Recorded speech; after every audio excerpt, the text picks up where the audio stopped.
All right, Brandan, thank you so much for doing this interview. Really appreciate it. Let's just start kind of very simple and general. Why should voters vote for you come election day? Yeah, well, absolutely. And I'll kind of rewind there. The Sakbun story in Terre Haute really starts 30 years ago when a young Cambodian doctor, a genocide survivor, wanted to chase his passion, his version of the American dream, and that's bringing life into this world. And that's my father, Dr. Brandan Sakbun, and he's been an OBGYN here in Terre Haute the last 3 decades. My mother, her version of the American dream is helping those younger folks have access to education and mentoring young women in the field of business. She was the youngest of 13 kids walking to and from school miles and miles in Jamaica, and that really impacted her. So her version of the American dream is access to education and being a small business owner. My version of the American dream is the son of a young immigrant couple able to serve their country, serve their state, and serve their community. Been fortunate to serve as an Army Ranger, still serve currently as an officer in the Indiana National Guard, and serve part-time as an educator in the school corporation and in the math departments as a substitute teacher, and now I'm running for mayor here in Terre Haute.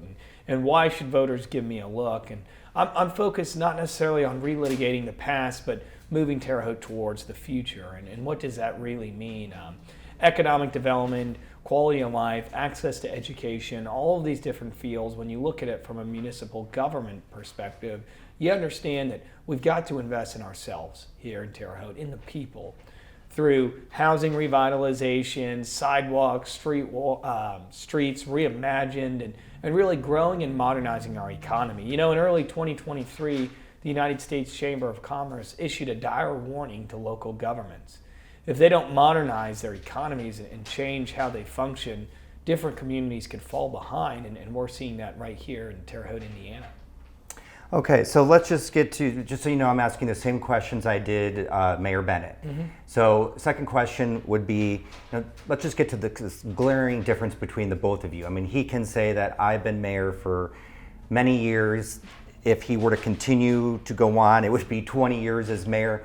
Others could say, you could depend how you look at it. That's too much. Now, have you run for office before? I have not. No. Have not. So what would you tell voters that to say, vote for me and not for the experience? Absolutely. So I think experience sometimes can be looked at through a different perspective called entrenchment. We've done it this way. We've always done it this way. And that's really the mindset we need to get away from in government and politics. We've got to bring new folks to the table to have a conversation about how can government be more efficient? How can we grow on and improve our systems and processes so that way we maximize the tax dollars that we bring in from the people of Terre Haute? I've got a background in finance, public and private finance, so I always do look at the city budget, the finance side of it, viewing Terre Haute as a balance sheet. How do we grow our revenues, right? Growing that population and limit our expenses. And I think when you look at the last 16 years, a myriad of communities have not just passed us by, but leapt us by. Whether it's Plainfield, Greencastle, Kokomo, Sullivan, I mean, you look at some of the population levels and they're staggering to see our decline or stagnation.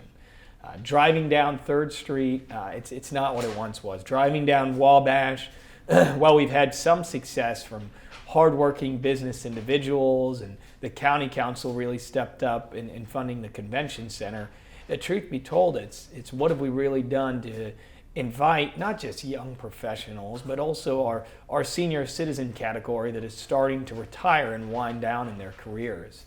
When you look at quality of life, you'll find that what do baby boomers and Gen Z both want in common?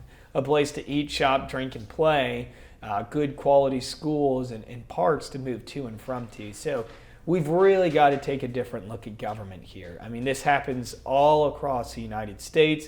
Right here in Indiana, we've had several mayors under 30 years old, all that have been successful in different ways. So I don't necessarily think this is an experience conversation. I've got plenty of experience in contract negotiations, government budgets, and especially in leadership as an Army Ranger, 2 deployments with the 75th Ranger Regiment. Without a doubt, I know how to lead high-functioning teams ranging from 5 to in the hundreds. I know how to manage government budgets in the thousands to the millions of dollars. I think what it comes down to is, are the voters of Terre Haute ready to take a step forward, turn to a new chapter, or are they satisfied with the status quo? I did watch a little bit of a previous debate where you did say the population has been decreasing since 2010. I think you said about 4%. Duke Bennett says the city has seen tremendous positive growth and opportunity. So how would you respond to that? I honestly just use the numbers. Folks, at one point in time, Terre Haute was 73,000 people. We've annexed a ton of land over the last 50 years, and our population is now 58,000. In fact, it's gone down the last two censuses, 2010 and 2020. Our poverty rates, the amount of kids who are going home from school hungry, it's double the state average. I mean, the numbers clearly indicate that we might have opportunities here in Terre Haute, but we've always been an opportunistic city, but we've never been able to capitalize on it. And those are two different statements, right? You could say, yeah, we're ripe for opportunity 16 years ago. In fact, the mayor's campaign slogan 16 years ago kind of resonates with that same statement. The difference is the track record over the last 16 years compared to other cities that have grown their economy, grown their population, increased the median income. I mean, those are the factors that we really want to target, right? So I'm very dismissive of that statement only because the numbers clearly indicate that it is simply not true. We have a handful of success stories, but not enough to really determine another 4 years with the current administration. So what would be, if you were elected, what would be some of the first couple priorities that you would want to push right away in January? Yeah, so three big ones. One, and we've got to do this, is a responsible bidding ordinance that is enforceable, and that's a commitment to rebuild the city of Terre Haute with our local labor groups here in town. Two is a complete housing director and a housing plan focused on redeveloping our vacant lots, our dilapidated homes, and some of the kind of rundown eyesores throughout the city. Not just the homes, but a lot of the commercial properties too. And three, it's going back to doing the routine things routinely, and I think my older sergeant majors from the military are laughing at that line, but is government mastering the basics. Are your streets cleaned? Are your streets paved? Are leaves picked up? And not just every election year, every couple of years, but are we continually doing things correct? I loosely use the word things because it's not very specific, but it does encompass what government services should be. The basics, right? Are we building sidewalks that connect a young family with 3 kids to a Kroger? Or how are we ensuring that our senior citizens have ADA compliant sidewalks? That the stores that they shop in have a ramp? I mean, those are the routine conversations where Terre Haute time and time again has let down its people. I've talked to Mayor Linup in Columbus, Bloomington, Yeah. John Hamilton.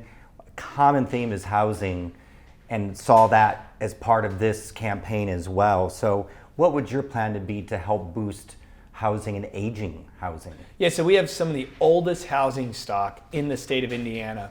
That's not just bad from a physical eye perspective, but I mean, now we're talking lead paint in the grass, in the roofs, in the walls. Really, I would look to use a redevelopment housing director to use redevelopment funds and incoming casino funds to create a kind of 1,000 homes in 1,000 days type mindset. How are we rebuilding our vacant lots, our condemned properties, our dilapidated properties? Well, with the rise in construction costs and the massive infrastructure costs to connect to a sewage line, to electricity, again, the basics, government now has to cover some of those costs to make it profitable for our local builders and even out-of-town builders to want to invest in our city. So I look to cover that through 2 ways. One is a micro grant program for those individuals that want to purchase one house at a time, and those who want to purchase 5 or more. And different numbers, we've done calculations of about $10,000 to $15,000. Some of these grants we can use, and there's money in the budget for it. It clearly shows it. The redevelopment funds are in the positive, they're in the black, so we can utilize some of those to invest in the people of Terre Haute. And this type of philosophy literally pays itself off over time. Now we have a new family in this house, or a new retired couple in this house paying property tax for properties that were no longer on the tax roll. And this is a proven step that other communities have taken, and if we don't get on the boat quick, we're going to continue to fall behind in terms of housing. Let's talk just a little bit about first responders, police. Many communities having trouble trying to keep salaries up, keep police. A lot of police just don't want to do it anymore too, to be honest, from what I hear from Columbus and Bloomington. Where is the Terre Haute Police Department now that you know of? What would you like to see reform? So when it comes to first responders, public safety, our police department, our fire department, without a doubt, when you look at entry-level pay, we are behind other communities. I mean, the Indianapolis State Police is down $70,000 entry level with lateral transfer pay as well. And we've got to really ensure that the police department and fire department know that when they sign on with the city of Terre Haute, they will be financially taken care of. And how do you do that? Well, part of it is raising entry level pay. Part of it is also looking at benefits packages. Is your spouse getting taken care of? Are your kids getting taken care of? And then we really need to have a good conversation about policing. Policing in America has seen vast changes over the last several decades, and different groups across both sides of the aisle have really politicized the concept of being a police officer. Look, folks, I want our police department to know that, yes, the city has their back, and we don't want you just to get out of the car when things are bad, but also when things are good. Can a young child walk to and from school knowing that they'll be safe? Can an older couple, live on a block knowing that if they need just a little bit of help, that neighborhood cop's going to drive by a couple of times a day, a couple of times a week, and they know them. They personally know them. And they know when they call 911 who is going to be there to help protect them. And then we really have to have a strong and open conversation about the fact that police officers now are no longer entering and clearing a room with a firearm, right? They're also mental health professionals. They're also medical professionals. And as society has grown more polarized, more frustrating, and it's us versus them, more weight has been placed on the back of our police officers. We need to provide them with resources to understand that as times have changed, we have their back too. And what does that mean? I think when you look at the conversation of mental health, I look at what a city like Noblesville has done with multiple canines for mental health calls and having a mental health coordinator, not just for these police officers when they're on call, but when they're off call. Look, they're also husbands, they're wives, they're fathers and mothers and parents, sons and daughters, and they need taken care of when they take that uniform off, just like when they put it on. And those are conversations that I've learned firsthand as an Army Ranger with some of my experiences when you take that uniform off versus when that uniform's on. And having a strong conversation about the mental health of our officers and what we can do to support them, having a conversation about the financial side of it. And at the end of the day, that what really cures all of this and funds a lot of this is a growing population, right? We've got to bring that population in Terre Haute up. We've got to reach out to these communities and say, hey, we need you to invest in municipal government. And here's what you get in return: a safe, smart, and strong police and fire department. Broadening that out just a little bit, yeah. City salaries as well. You have city employees yes. who are working, and I believe in the budget for next year, it's a 3% raise. Is that enough, or what do you think? How do you think the current city staff is being compensated? Yeah. When you look, I think one line that always just makes my eyebrows go crazy is, my opponent touts a 39% increase in police and fire over the last 16 years. Folks, that's 2.54%, plus or minus. That doesn't match inflation. That doesn't match the rise in housing costs, the rise in cost to send their kids to college or to skilled labor. We have to take a serious look at the pay for local government employees. And we're not always going to get it right. We might not be able to hit that 5% number that I'd like to hit for our bottom third of employees, with a 3% kind of that top third and middle third. And sometimes it's having a conversation of, well, what benefits can we add? When you look at the business sector, it's a great example.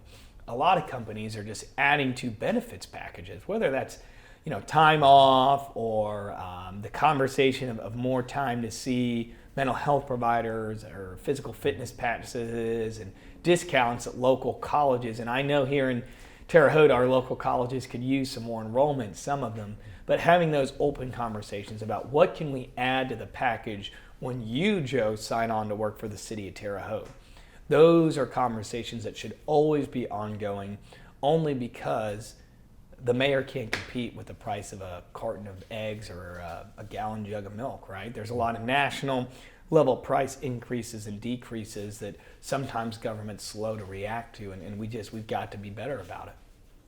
All right, well, that was all I had, but I do want to leave you with maybe like a 1-minute type of closing statement. Yeah, I'm thrilled to be here today with you and having the chance to interview not just about myself, but about the city of Terre Haute.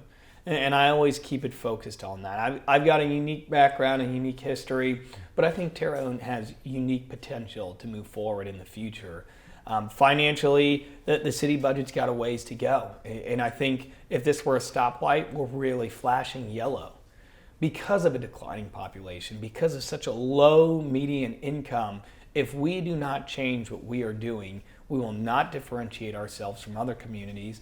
And if that population continues to fall, that stoplight will hit red. And we've got to avoid that. I'm confident that, I can assemble a great team in municipal government to responsibly spend the taxpayers' money to ensure that we get a maximum return on investment and we grow the revenue side of a city, and that's the population.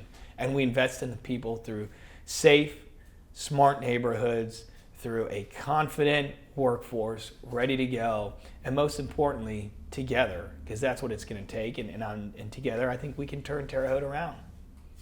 Brandan, thank you so much. Thank you.